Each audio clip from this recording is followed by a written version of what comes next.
Μέρα που θα κάνει ήλιος και θα είναι καλύτερα. Ναι, μπράβο. Με δεις να έρθεις. Εντάξει, ευχαριστώ. Τίποτα. Τράβατα όλα, δεν με πειράζει. Ωραία πρόβατα. Ναι, ναι. Κοκκινόραση έχει ωραία πρόβατα. Ναι, Δικά σου είναι. ναι, δικά μας. Ναι. Μπράβο.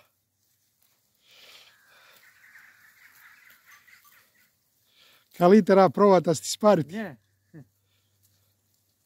Είχαμε γίδες, δεν ξέρω αν με είχες δει με τις Είχα γίδες. δει, τι έκανες με Ναι, τα τις γίδια. πουλήσαμε γιατί δεν μας Πούλησες τα γίδια. δεν μας αφήνανε μες στις ελιές γι' αυτό. Α, Αλλά τα πρόβατα δεν πειράζουν τίποτα. το ξέρω, ναι, αλλά ανεβάνουνε και τρώνε. Ναι. Τρώνε, ναι. Οι γίδες είναι σε βράχια, σε βουνά. Ξέρω, ναι, είναι για βράχια. Πούλησα και πήρα τα πρόβατα. Καλά έκανες, εντάξει. Ωραία προβατάκια να σου Ναι. ζήσουνε, να είσαι Πρόβατα καλά, ρε. δεν κάνουν ζημιά και οι γίδες κάνουν όμως. Αχα, ωραία. Ναι.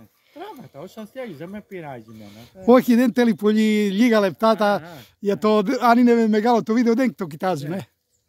Κατάλαβες, δεν Ναι. κοιτάζει κόσμο. Στα μικρά λίγα λεπτά Ναι, το έχει προβολές. ναι. Πάρ' τα όλα. Και Το- εδώ πέρα αυτά. Πήρα, εντάξει. Ναι. Πολύ ωραία.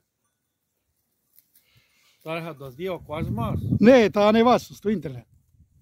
Έχω κανάλι εγώ. Α, μπορεί να το δει όποιος θέλει δηλαδή. Ναι, μπορεί, ναι. Ναι. Παντού.